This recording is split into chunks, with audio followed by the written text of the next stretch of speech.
Assalamualaikum warahmatullahi wabarakatuh. Semoga teman-teman dalam kondisi sehat semua. Insya Allah pada sesi kali ini saya ingin membahas 5 common grammar in TOEFL ITP, Written Structure and Expression. Khususnya bagi teman-teman yang sedang mempersiapkan diri untuk TOEFL, mungkin karena ingin daftar LPDP atau melamar kerja, video ini insya Allah akan sangat bermanfaat. Saya akan fokus kepada 5 grammar yang sering muncul dalam TOEFL ITP dan membahas apa yang teman-teman mesti pahami serta bagaimana mereka seringkali muncul dalam pertanyaan-pertanyaannya. Oleh karena itu, mari kita langsung mulai. Yang pertama adalah subject verb agreement. Ini terminologinya teman-teman tidak perlu hafal namanya subject verb agreement, tapi yang teman-teman mesti hafal adalah hubungan antara suatu subjek dan suatu kata kerja dalam satu kalimat. Intinya mah kalau misalnya subjeknya singular, berarti kata kerjanya juga harus singular. Tidak boleh subjek singular, tapi kata kerjanya bentuknya dalam plural. Dan ini teraplikasi pada setiap kalimat. Pada setiap kalimat seringkali ada suatu subjek, suatu kata kerja. Kecuali kalau kalimat tersebut kita sebut sebagai noun phrase, berarti di situ biasanya emang tidak ada kata kerja. Nah, di layar saya ada beberapa contoh. Contoh yang pertama adalah I am a man. Nah, dalam konteks ini kita menggunakan pronoun. Kalau pronoun, apalagi dilengkapi oleh suatu status atau kondisi atau karakteristik, bahkan itu seringkali harus menggunakan verb to be, jadi bukan verb regular. Jadi kalau I, pasangannya adalah am, tidak boleh menggunakan is atau are. Yang selanjutnya adalah the child waits for his mother. Nah, di sini kita bisa lihat langsung secara jelas the child alias singular waits. Ini kata kerjanya bentuknya dalam bentuk singular, ada S-nya. Kalau tidak ada S-nya berarti plural. Nah, jadi kalau misalnya teman-teman mengerjakan soal TOEFL yang bagian written structure, di situ teman-teman melihat the child wait for his mother, berarti kata wait itu mestinya ada garis bawahnya. Dan di situ merupakan bagian kalimat yang salah. Jadi di situ mestinya the child waits for his mother. Sama pula kalau misalnya subjeknya jadi plural. Kalau misalnya the children waits for his mother, itu pula salah. Harus the children wait for his mother. Dan ada contoh lain juga di sini, she dances beautifully.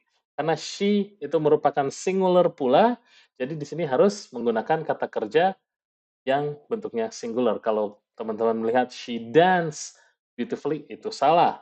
He plays the piano, he singular plays singular. The boys, plural, play football, plural. Ini subject verb agreement. Sering sekali muncul dalam tes TOEFL ITP.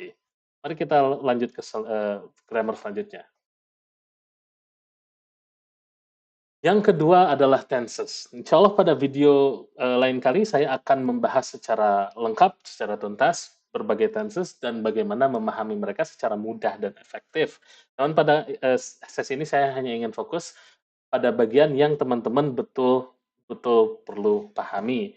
Jadi dalam tenses, teman-teman sudah tahu ada strukturnya, ada formula untuk setiap tenses, ada present, ada past, ada juga future, dan pada setiap kategori tersebut ada juga continuous, perfect, perfect continuous, dan simple.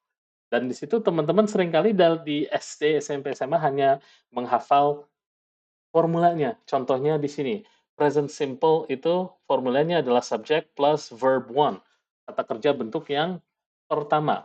Tapi seringkali yang dilupakan adalah maknanya. Kapan kita harus menggunakan bentuk tense tersebut, yaitu ketika kita membahas suatu habit, kebiasaan, suatu rutinitas, atau sesuatu yang faktual. Pada tes TOEFL ITP yang sering diuji adalah pemahaman teman-teman terhadap penggunaan tenses-tenses tersebut. Saya kasih contoh, ada perbedaan antara past simple dan present perfect. Saya sering kali melihat murid mengira past simple dan present perfect itu tidak terlalu beda, hanya kalau present perfect ada suatu hubungannya dengan masa kini gitu. Kalau formulanya udah jelas ya past simple biasanya menggunakan past verb, present perfect, ada to have plus verb 3 atau the perfect verb tense. Nah, di sini ada dua contoh. I watched a movie last night, itu past simple. I have watched a movie, itu present perfect. Teman-teman sudah bisa lihat secara langsung bedanya seperti apa, khususnya pada bagian akhir di past simple, ya itu menyebutkan last night. Dikarenakan past simple sangat bereferensi ke waktu yang spesifik di masa lalu. Di sini seringkali digunakan untuk bercerita, makanya kalau teman-teman melakukan IELTS writing, fokus kepada masa lampau, past simple akan sering muncul karena ada tanggal, ada periode waktu yang sangat spesifik. Tapi kalau present perfect seringkali tidak ada kaitan dengan waktu, hanya fokusnya adalah keberlakuannya atau impact-nya, kepengaruhannya. Jadi kalau saya bilang I have watched a movie, mungkin teman-teman lagi berdiskusi tentang suatu film yang penting atau hanya sekedar ingin berdiskusi, "Oh, kamu pernah nonton film ini nggak?" "Oh, saya pernah." Itu. Tidak penting kapannya, yang penting pada momen itu pengalaman tersebut berlaku. Jadi kalau teman-teman melihat di soal-soal TOEFL ITP bahwa ada waktu yang spesifik, berarti tense yang mesti digunakan adalah past simple. Tentunya kalimat yang akan teman-teman lihat di ujiannya akan lebih rumit, akan lebih panjang, tapi konsepnya kurang lebih sama. Kalau misalnya tidak ada kaitan dengan waktu, lebih fokus ke pengaruhnya atau keberlakuannya, kemungkinan besar tense yang diminta adalah present perfect. Contoh yang kedua adalah present continuous dan present perfect continuous. Ini contohnya, I am studying for my exam, itu present continuous. She is working on a project this week, itu juga present continuous. She has been working on this project since this morning, itu present perfect continuous. Itu semuanya membahas masa kini, ya. Namun bedanya kalau present continuous, kalimatnya harus berkesan sedang terjadi atau bersifat temporary. Jadi tidak akan tahan lama atau ada waktu di mana aktivitas tersebut akan berhenti. Contohnya, I am studying for my exam, itu bisa suatu kegiatan yang kita sedang lakukan atau suatu kegiatan yang kita ingin indikasikan akan berakhir di waktu yang dekat. She is working on a project this week. Kalau yang kedua, itu tidak memberi indikasi bahwa orangnya sedang melakukan proyeknya. Mungkin sedang istirahat atau apa, tapi secara kesan, overall, orang itu sedang melakukan proyek di pekan ini, temporary. Masih berlaku? Iya, walaupun mungkin orangnya lagi beristirahat. Nah, kalau kalimat terakhir, she has been working on this project since morning. Hal itu present perfect continuous. Ini menekankan durasi waktu. Jadi ingin memberikan impact tersebut. Mungkin saya sebagai guru, saya bisa bilang, I have been a teacher for over 6 years. Jadi langsung kedengeran impact-nya dari durasi waktu. Apakah masih berlaku? Tentu masih berlaku karena semua tenses dalam present akan mengindikasi bahwa kalimat tersebut atau aktivitas tersebut masih berlaku. Itu inti dari ilmu tenses dan pada tes TOEFL ITP pasti akan diuji. Yang ketiga adalah sentence structure, dan ini agak sedikit rumit, saya akan membahas saja secara brief. Kalau sentence structure teman-teman sudah tahu dalam satu kalimat harus ada subject, verb, dan suatu pelengkap. Itu sering diajarkan dari SD mungkin, ya. Tapi kalau dalam tes TOEFL ITP, mereka akan menguji lebih dalam lagi. Dalam struktur kalimat bahasa Inggris kita tahu ada simple sentences, ada complex sentences, compound sentences, independent clauses, relative clauses, dependent clauses, dan seterusnya. Saya mungkin akan bahas itu di video yang terpisah. Ya, tapi dalam tes TOEFL ITP itu sendiri, teman-teman akan diuji kira-kira bisa mendeteksi nggak ketika suatu struktur kalimat itu salah. Contohnya misalnya kayak gini, walking in the park, itu sentence fragment. Jadi ketika ada satu kalimat yang tidak memiliki subjek atau bahkan tidak memiliki verb, itu berarti ada salahnya. Dan di situ apakah teman-teman bisa langsung mendeteksi? Tidak. Apabila kalimat itu salah, mau itu dalam bagian multiple choice, fill in the blank, sorry, atau bagian yang di mana bagian yang salah itu digarisbawahi. Contoh kedua adalah sentence connector. Ini dua kalimat ini benar, I like coffee and she prefers tea. Nah, kalau misalnya di situ tiba-tiba bilangnya I like coffee, she prefers tea, apakah ada salahnya atau apakah itu tidak efisien? Nah, itu akan diuji dalam tes TOEFL. Bagusnya ada konektor apabila apalagi kalau kedua kalimat tersebut itu merupakan kalimat yang lengkap, complete sentence. Kalimat yang kedua, I wanted to go to the party. However, I had to study for my exam. Nah, dalam konteks itu ada dua bagian kalimat yang bertabrakan. Ya, jadi mereka tidak harmonis, alias opposite. Jadi harus ada konektor yang mengindikasikan kebertolak belakangan itu. Kalau misalnya di situ however-nya missing atau bahkan malah menggunakan kata seperti and. Misalnya I wanted to go to party and I had to study for my exam. Itu jelas maknanya salah karena tidak kohesif kalimatnya. Dan di situ teman-teman akan diuji pada tes TOEFL ITP juga.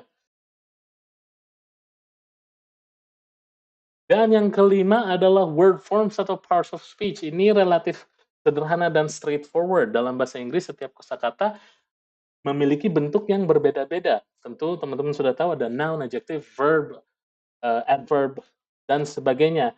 Dan setiap kata itu bentuknya berbeda-beda juga untuk setiap kategori. Nah, di situ teman-teman harus bisa mengidentifikasi apabila suatu kata itu bentuknya adjektif, apakah sudah ditulis secara benar. Misalnya, kalau kita melihat contoh ini, beautiful itu adjektif. Kalau misalnya saya bilang I am beautiful, itu udah jelas benar. Tapi kalau di TOEFL misalnya teman-teman melihat I am beauty, apakah itu benar? Jelas salah. Nah, di situ teman-teman akan diuji.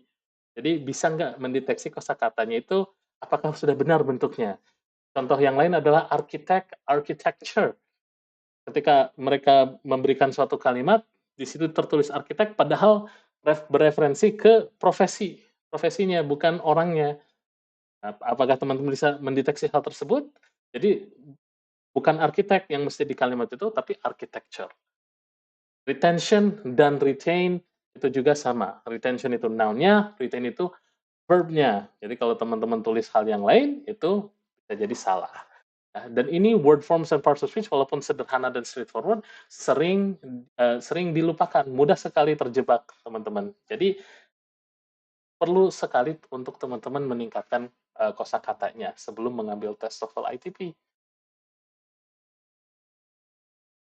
Dan yang terakhir adalah pronoun. Ini yang paling mudah dari kelima konsep grammar yang saya bahas. Jelas pronoun itu bereferensi ke subjeknya I, she, it, we, they, you, dan sebagainya. Tapi bagaimana hal tersebut diuji dalam tes TOEFL? Ya tentu apakah teman-teman bisa melihat bahwa subjek itu sudah benar atau tidak. Contohnya, misalnya kalau kita membahas dari aspek subjek, I went to the store. Itu sudah jelas. I went to the store. She is a talented singer. Itu juga sudah jelas. Tapi kalau dalam tes TOEFL, misalnya mungkin mereka menulis sebagai her is a talented singer. Itu benar tidak? Tentu salah. Nah, jadi teman-teman harus bisa bilang, oh her itu salah. Mungkin her digaris bawahi, berarti itu jawabannya. Kalau misalnya kita membahas objek, please pass the book to him. Itu him udah jelas, bereferensi ke seseorang, tapi kalau dalam tes TOEFL-nya, mungkin ditulis, please pass the book to he. Itu benarkah? Tentu salah. Dan seterusnya. Possessive juga sama, mungkin diuji, plural singular juga bisa menyentuh hal ini, misalnya, I am by myself. Itu singular. I am by myself. They are by their self atau themselves. They are by ourselves atau yang lain. Itu juga sering diuji. Jadi teman-teman harus bisa memahami apabila atau langsung bisa mendeteksi jika suatu pronoun itu salah digunakan atau tidak menggunakan pronoun yang benar. Dan itu grammar yang terakhir yang akan saya bahas. Baik teman-teman, semoga bermanfaat. Apabila ada pertanyaan, silakan tulis di bagian komentar di bawah. Dan apabila teman-teman ingin request secara spesifik, apa yang ingin di-cover di video-video selanjutnya, silakan juga tulis. Semoga bermanfaat. Itu saja untuk sesi kali ini. Wassalamualaikum warahmatullahi wabarakatuh.